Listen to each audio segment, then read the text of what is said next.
New York City doesn't forgive failure, but it absolutely adores a good resurrection. Tonight, amidst the clinking of crystal flutes and the murmur of seven-figure deals, a man stands in the shadows, watching a woman who once told him he was worth nothing. She smiles at her husband, unaware that the hand holding her waist no longer owns the roof over their heads, because the man she discarded 5 years ago just bought the mortgage.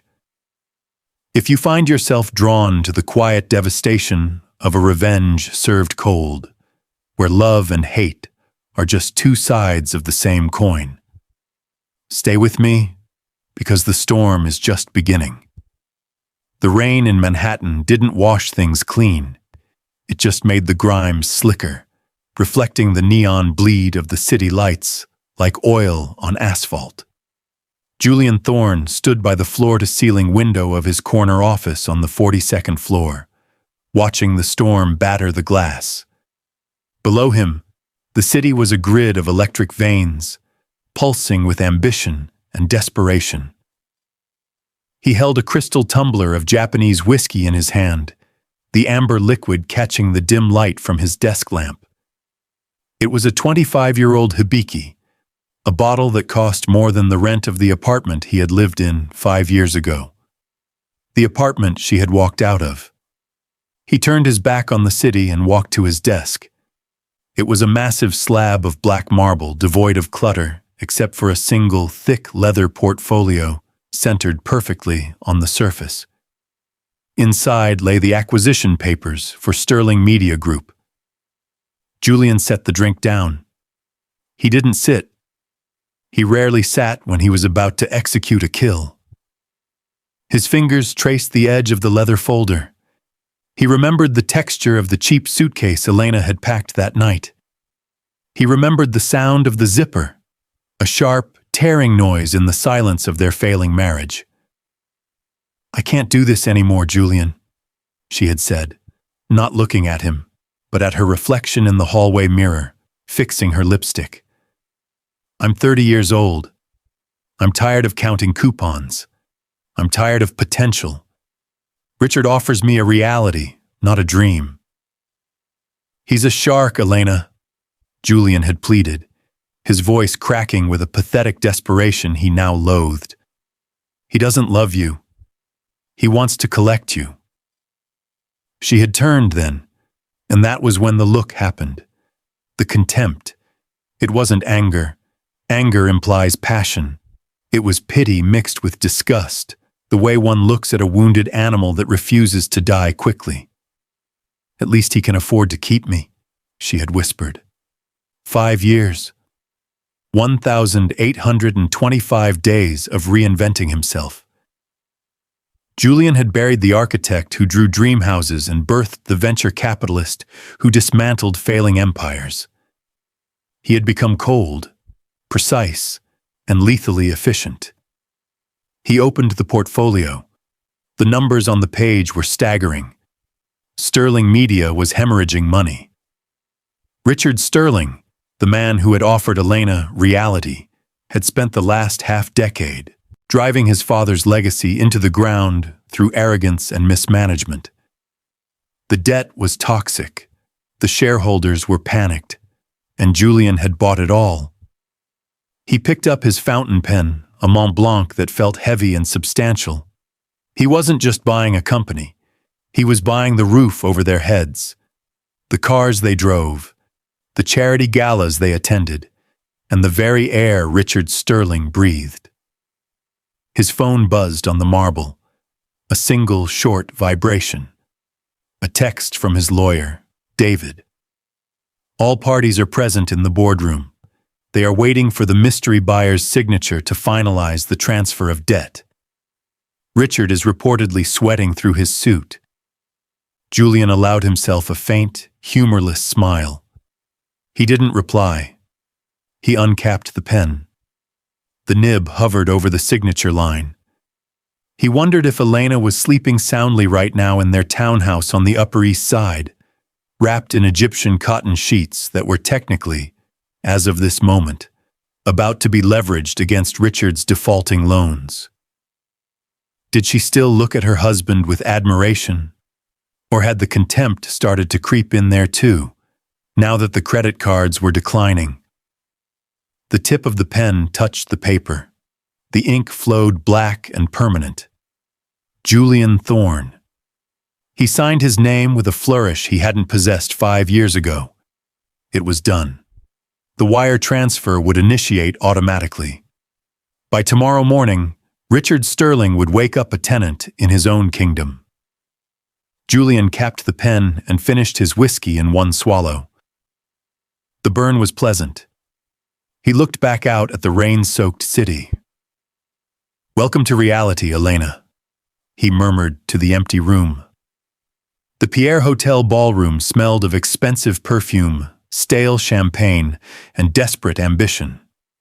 It was the annual Autumn Gala, a mandatory pilgrimage for anyone who mattered in Manhattan society, or in the case of the Sterlings, anyone who needed to pretend they still mattered.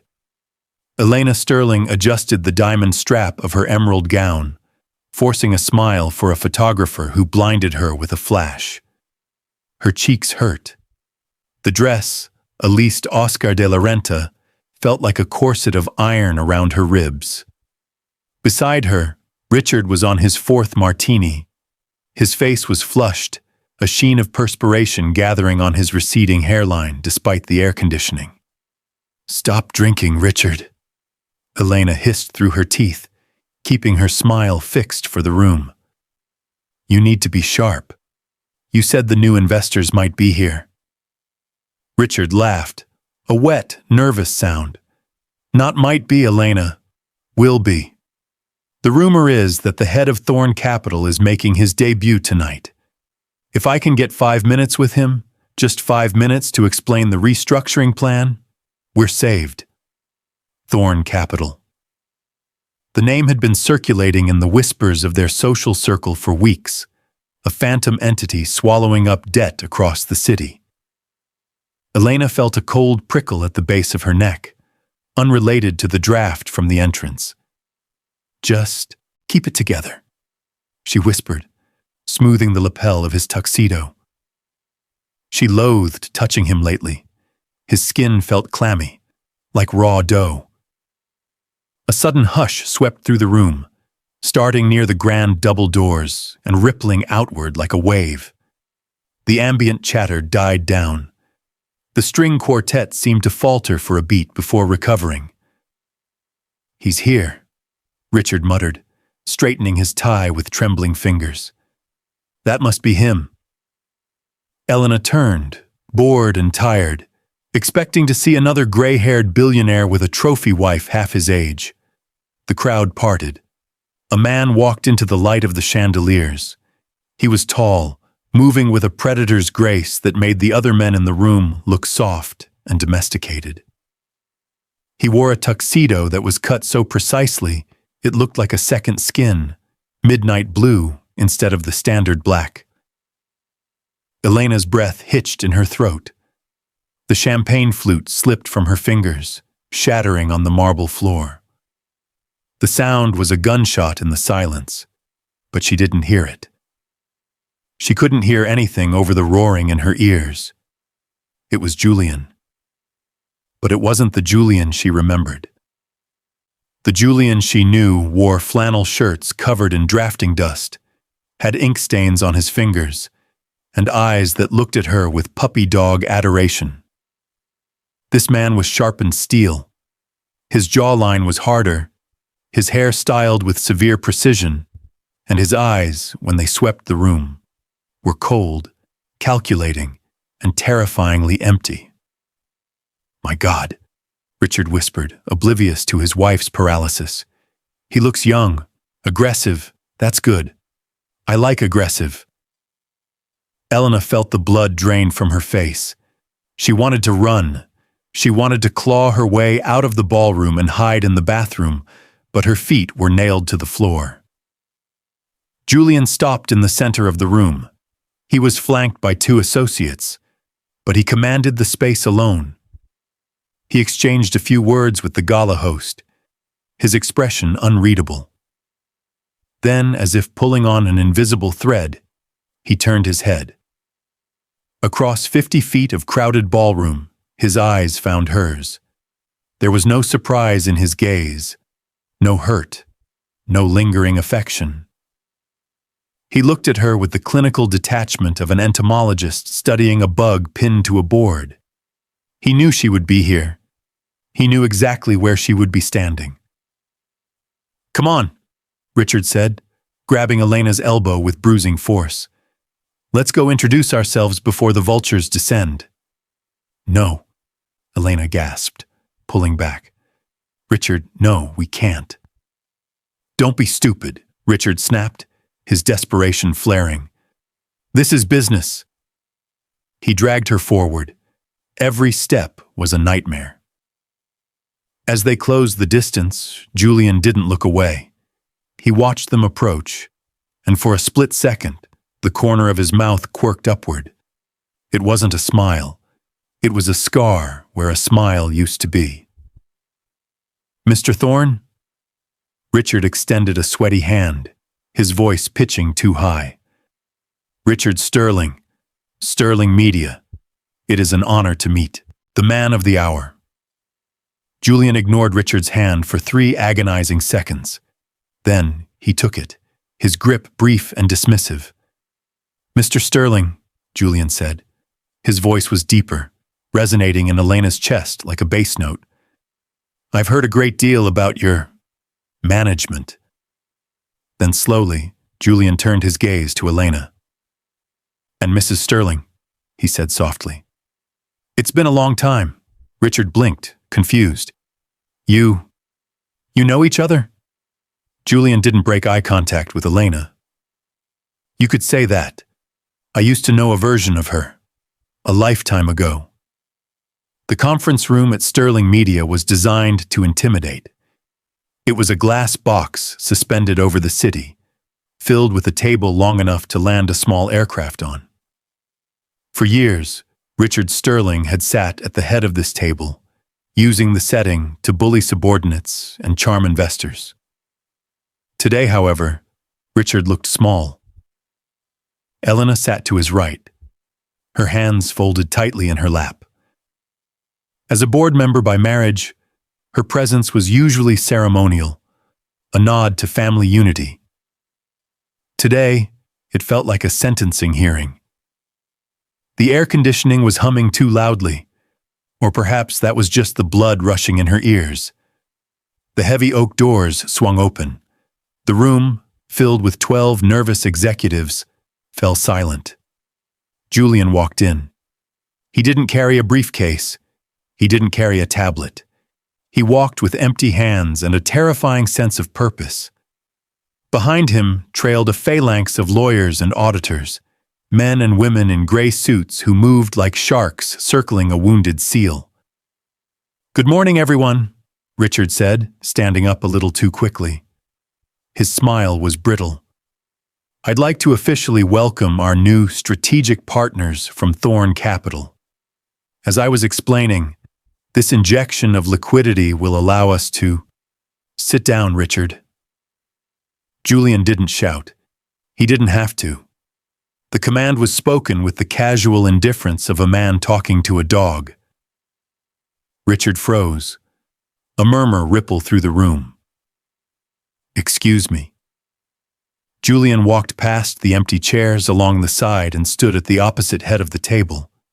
He placed his hands on the mahogany surface and leaned forward.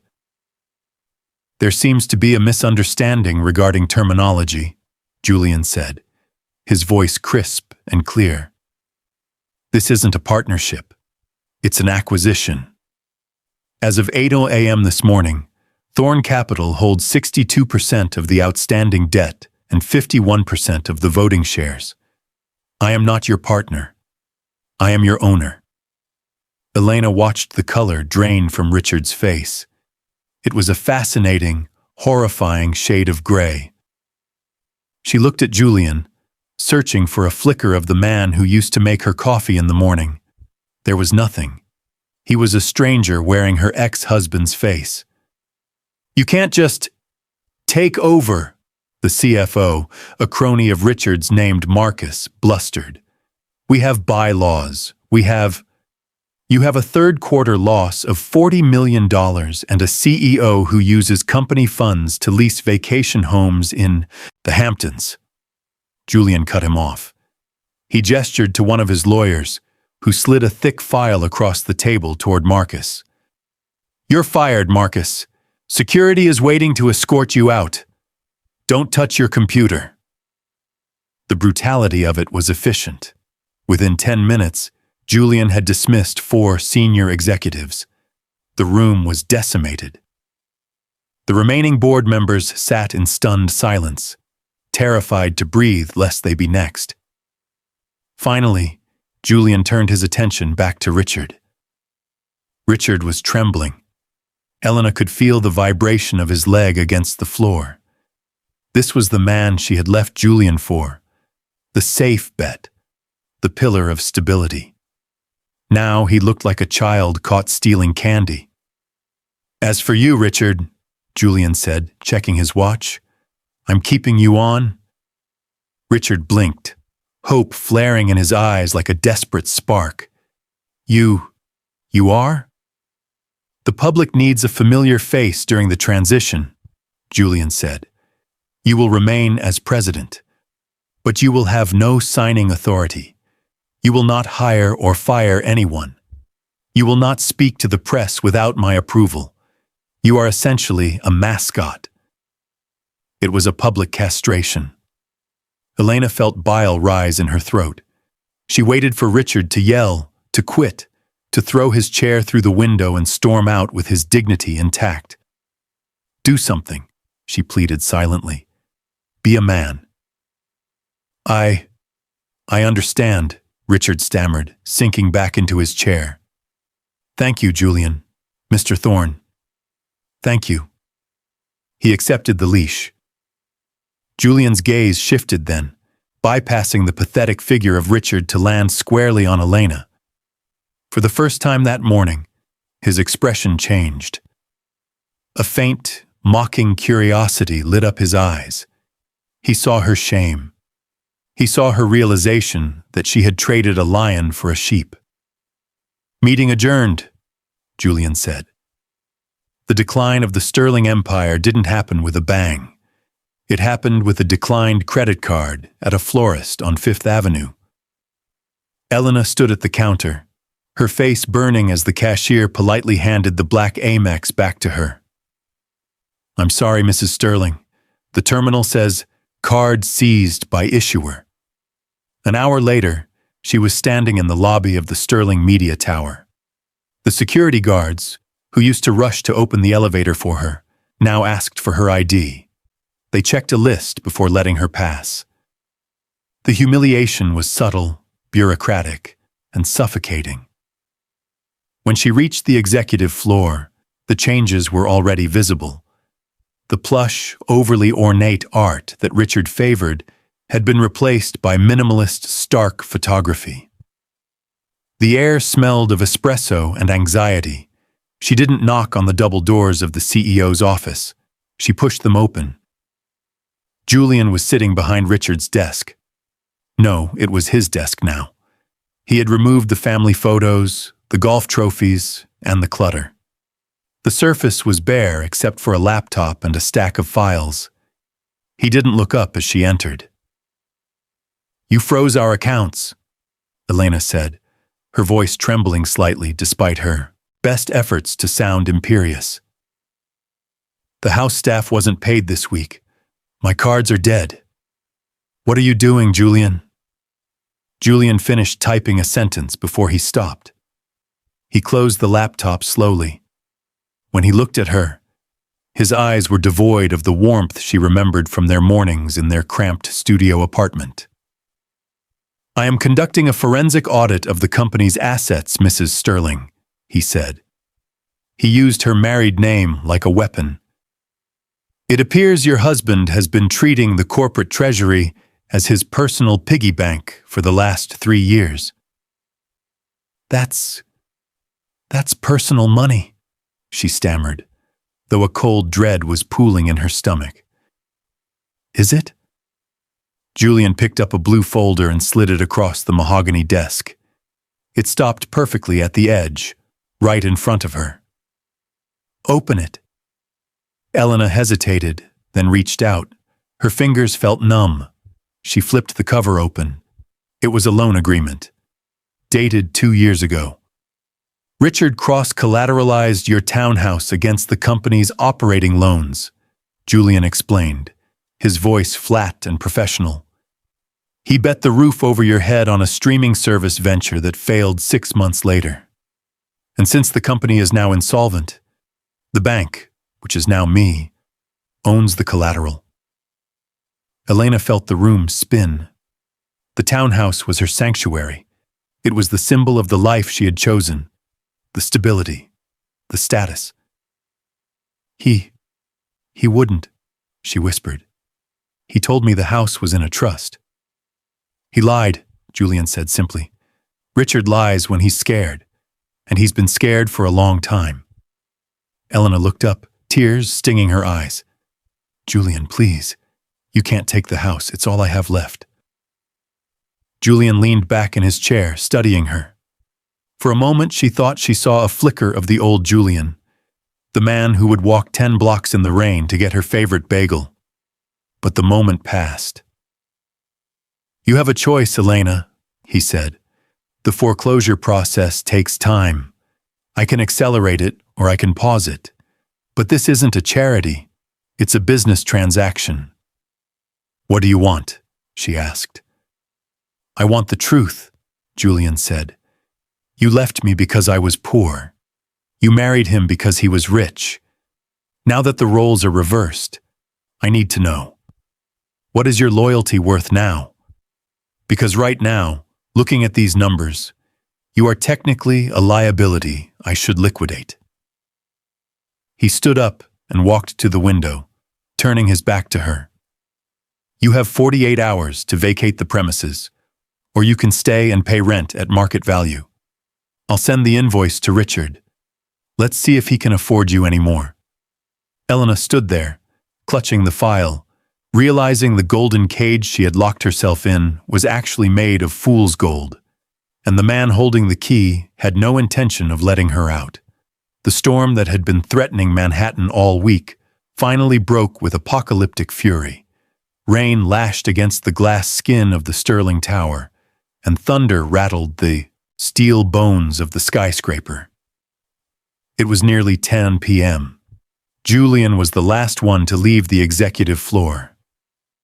He stepped into the private elevator, loosening his tie, exhaustion finally catching up to the adrenaline of the conquest.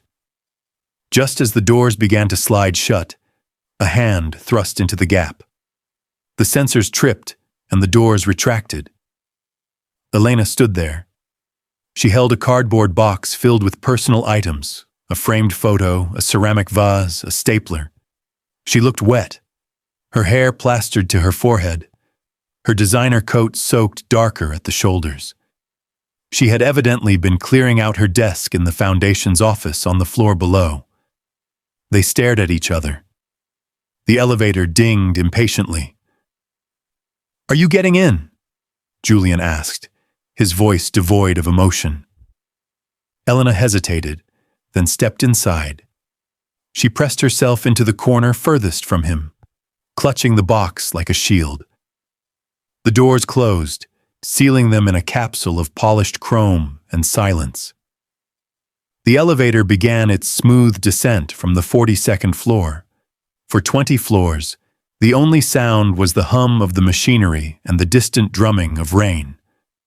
Then, at the 22nd floor, the lights flickered.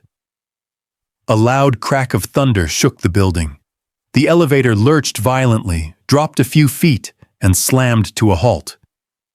The overhead LEDs died, replaced instantly by the dim red glow of the emergency backup lighting. The hum of the ventilation fan cut out. Silence. Absolute suffocating silence. Oh God, Elena whispered. The box in her hands trembled. It's just a power surge, Julian said calmly, though he instinctively checked his phone. No signal. The generators will kick in, or maintenance will manually override. I can't be here, she said, her breathing hitching. Not with you. Not like this. Julian leaned against the rail, the red light casting deep shadows across his face. You didn't seem to mind tight spaces when we lived in that 300-square-foot studio in Queens. It was a low blow, and he knew it. Elena turned to him, her eyes flashing in the gloom. Is that what you want, Julian? You want me to say I'm sorry? I've said it. You want me to beg? You have my house, my husband's company, my dignity. What else is there to take? I want to know why you looked at me with such hate that day, Julian said, his voice dropping to a whisper that felt louder than a shout in the enclosed space. Leaving me for money, I get. That's pragmatic. But the contempt. Why did you look at me like I was a disease? Elena set the box down on the floor. She slid down the wall until she was sitting, hugging her knees. The air in the elevator was getting warm. Because you were happy, she said softly. Julian frowned. What? We were broke, Julian. We were eating ramen and dodging the landlord. And you were happy, Elena said, her voice cracking. You were drawing your sketches, dreaming of buildings you couldn't build. And you were fine with the struggle. It terrified me. She looked up at him, tears streaming down her face, tinted red by the emergency light. I grew up in a trailer park in Ohio, Julian. You knew that, but you didn't know it. I know what it's like to have the electricity cut off in winter. I know what it's like to hide from debt collectors. When I looked at you, I didn't see a dreamer. I saw my father. I saw a man who would drag me back into the dirt and smile while doing it. The confession hung in the air, heavy and raw. Julian stared at her. He had always assumed she was just shallow, a woman who wanted Prada instead of Target. He hadn't realized that her greed was a scar tissue formed over a deep, primal fear of survival. I wasn't your father, Julian said, his voice rough. I would have built the world for you, Elena. You just didn't wait for the foundation to dry. I couldn't take the risk, she whispered. Richard was a safety net, or so I thought.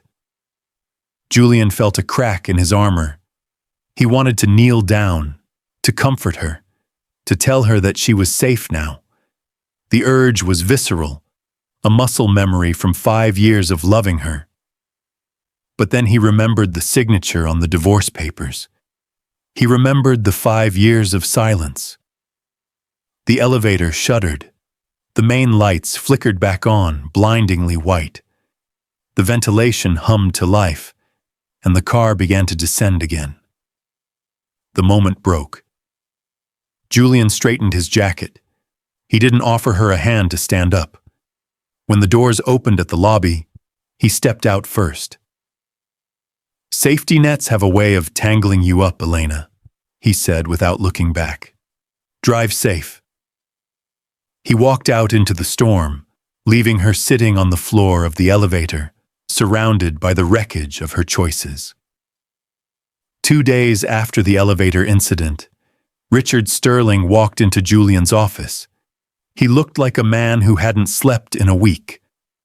His tie was crooked, his eyes bloodshot, and he carried a manic energy that smelled of gin and desperation. Julian didn't offer him a seat. He stood by the window, watching the traffic below, waiting. I have a proposition, Richard said, his voice jittery. About the audit, about the missing funds in the foundation accounts.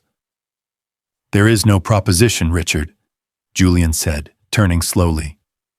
The forensic team has found $3 million diverted to offshore shell companies. That's federal fraud. You're looking at 10 years, minimum. Richard wiped sweat from his upper lip. It wasn't me, not entirely. Julian raised an eyebrow. Oh? It was Elena, Richard blurted out. The words rushed out of him like vomit. She has expensive tastes, Julian. You know her. She pressured me. She demanded the renovations, the vacations, the jewelry. I just signed the checks. She was the one managing the household expenses. Technically, she's a signatory on the foundation's board. If anyone is liable for misappropriation, it's her. The room went deadly silent. Julian stared at the man standing before him. He felt a wave of nausea, not for himself, but for the sheer, unadulterated cowardice on display. This was the titan of industry Elena had left him for? This spineless creature who would offer up his wife as a sacrificial lamb to save his own skin? You want to pin the embezzlement on your wife? Julian asked, his voice dangerously low. I'm just saying, she benefited the most. Richard stammered, avoiding Julian's gaze. If I cooperate, if I testify that she orchestrated the spending, could we work out a deal? Immunity for me? Julian walked back to his desk. He picked up his phone and tapped the screen, ending the recording he had started the moment Richard walked in. Get out, Julian said, but I said, get out. Julian didn't shout, but the menace in his tone made Richard flinch. Before I forget that I'm a businessman and throw you through that window myself. Richard fled. 3 hours later, Elena was taping up a box of books in the living room of the Upper East Side townhouse. The house was cold. They had turned down the thermostat to save money. Her phone chimed on the coffee table. An email notification. Sender, J. Thorne. Subject, the reality you bought. Her heart hammered against her ribs. She picked up the phone. There was no text in the body of the email, just an attached audio file. She pressed play. Richard's voice filled the empty room, tinny and pathetic. It was Elena. She has expensive tastes. If I testify that she orchestrated the spending, could we work out a deal? Elena dropped the phone. It clattered onto the hardwood floor, but the voice kept playing. Richard's desperate bargaining echoing off the walls of the home she was about to lose. She stood frozen in the center of the room. The betrayal didn't feel like a sharp knife. It felt like a blunt force trauma. She couldn't breathe. For 5 years, she had told herself that even if she didn't love Richard passionately, she respected him. She believed he was a partner. She believed he was her shield against the chaos of the world. She had sacrificed the love of her life, Julian, because she was terrified of being vulnerable. And now, the safe choice was selling her out to the police. A laugh bubbled up in her throat, a hysterical, jagged sound. She looked around the opulent room, at the silk drapes and the marble fireplace. It was all garbage. The safety was an illusion. The status was a lie. She sank onto the floor, right next to the phone where Richard was still whining about immunity. She had walked away from a man who would have died for her, to marry a man who was currently trying to frame her. The tears didn't come. She was past tears. A cold clarity washed over her, sharper than the winter wind outside. She picked up the phone and silenced the audio. Then, she dialed a number. Not Richard's. She called a taxi. She wasn't staying in this house 1 minute longer. Julian lived in a glass box in the sky. His penthouse in Tribeca was a masterpiece of modern architecture, stark, minimalist, and breathtakingly cold. It was everything he couldn't afford 5 years ago, and tonight, it felt like a mausoleum. The buzzer rang at 11:15 p.m. The doorman had called up, his voice hesitant, saying a Mrs. Sterling was in the lobby and refused to leave. Julian let her up. When the elevator doors opened directly into his foyer, Elena stepped out. She looked nothing like the polished socialite from the Gala. Her hair was pulled back in a messy knot, her face was scrubbed clean of makeup, and she wore a trench coat over jeans. She carried a single overnight bag. She looked like the girl he had met in college. The resemblance was painful. "I left him," she said. Her voice was steady, but her hands, clutching the strap of her bag, were white-knuckled.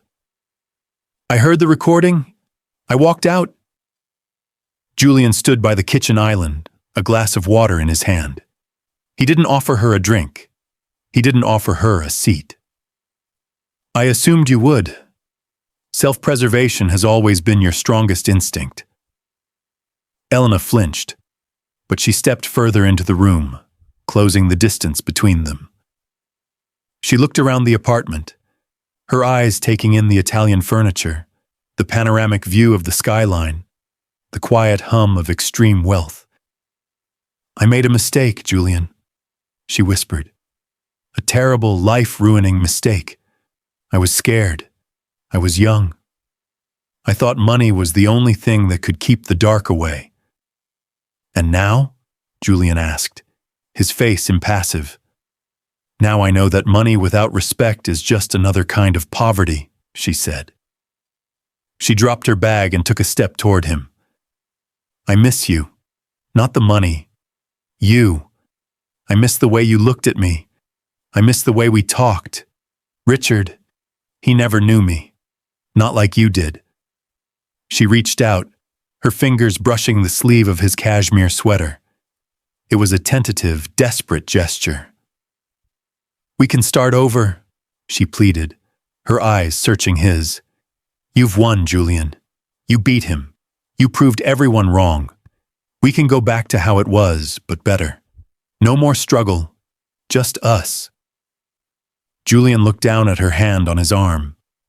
He remembered craving that touch. He remembered nights where he would have sold his soul just to have her look at him with that kind of longing.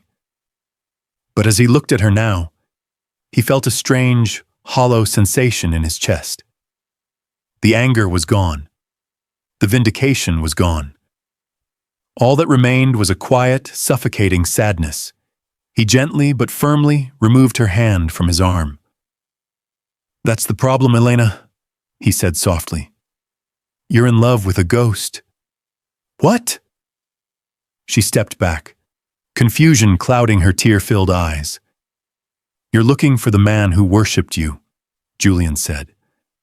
"The man who would have forgiven you anything. But that man died the day you walked out the door.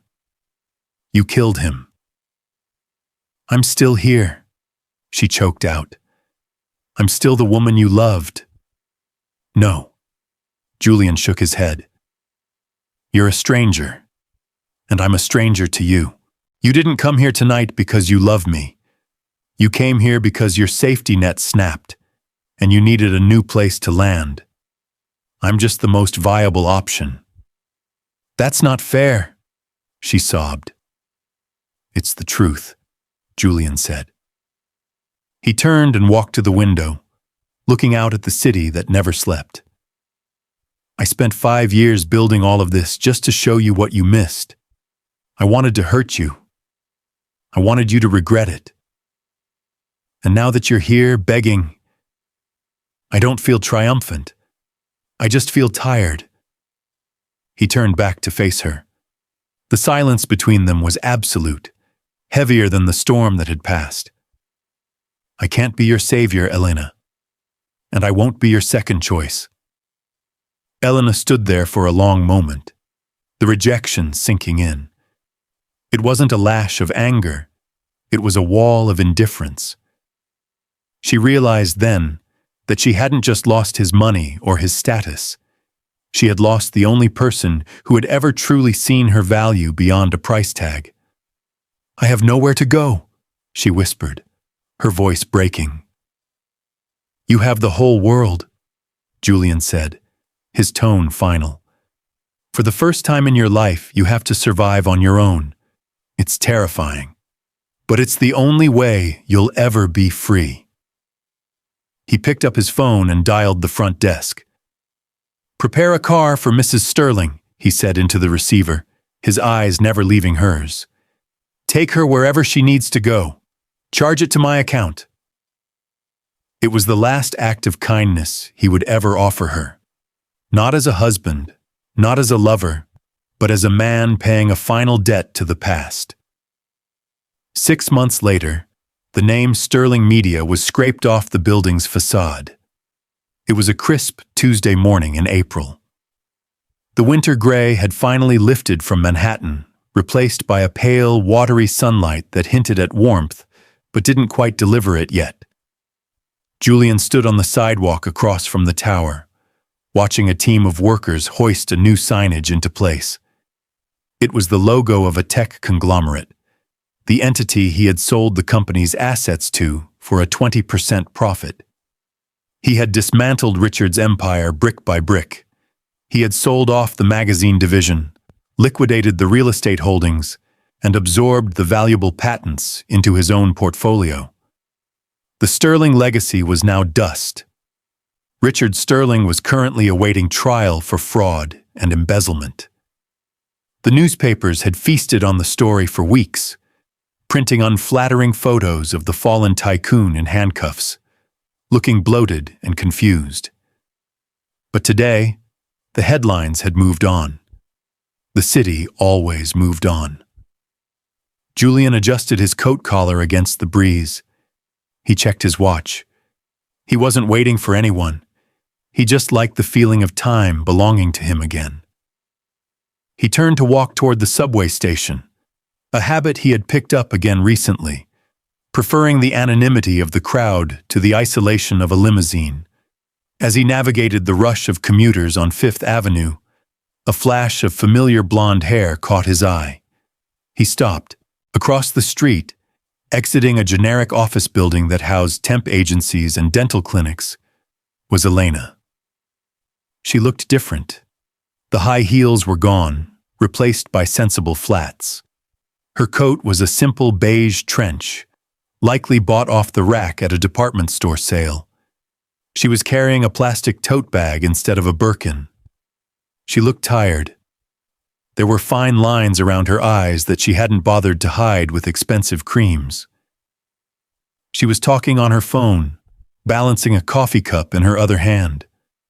She laughed at something, a short, genuine sound that Julian hadn't heard in years. It wasn't the polite, tinkling laugh of a society wife. It was the weary chuckle of a woman working a 9-to-5 job. She was struggling. He could see it in the set of her shoulders. She was likely living in a small apartment in Queens or Brooklyn, taking the train, budgeting for groceries, doing exactly the things she had run away from 5 years ago. For a moment, Julian felt the urge to cross the street. He could offer her a job. He could write a check that would solve her problems for a year. It would be easy. It would be the ultimate act of benevolence, or the ultimate act of control. But he stayed where he was. He realized now that saving her would be the cruelest thing he could do. She was finally living the reality she had tried to cheat. She was learning the value of a dollar earned, not married. She was building a life that, however small, was entirely hers. Elena paused at the crosswalk, waiting for the light. She glanced in his direction. Julian didn't hide. He stood still, a dark figure in the stream of pedestrians. Her eyes swept over the crowd. For a second, he thought she saw him. He thought he saw a flicker of recognition, a hesitation in her step. But then the light changed. The crowd surged forward. She turned her head, focused on the path ahead, and merged into the flow of people. She didn't see him. Or perhaps she did, and chose to keep walking. A strange lightness settled in Julian's chest. The ghost that had haunted him, the ghost of his failure, of his inadequacy, of his broken heart, finally dissolved into the New York air. He wasn't the man she left. He wasn't even the man who sought revenge. He was just Julian. He turned away from the woman he used to love and the building he used to own. He walked toward the subway entrance, descending into the dark, noisy heart of the city, ready to go home. The acquisition was complete. The regret was paid in full.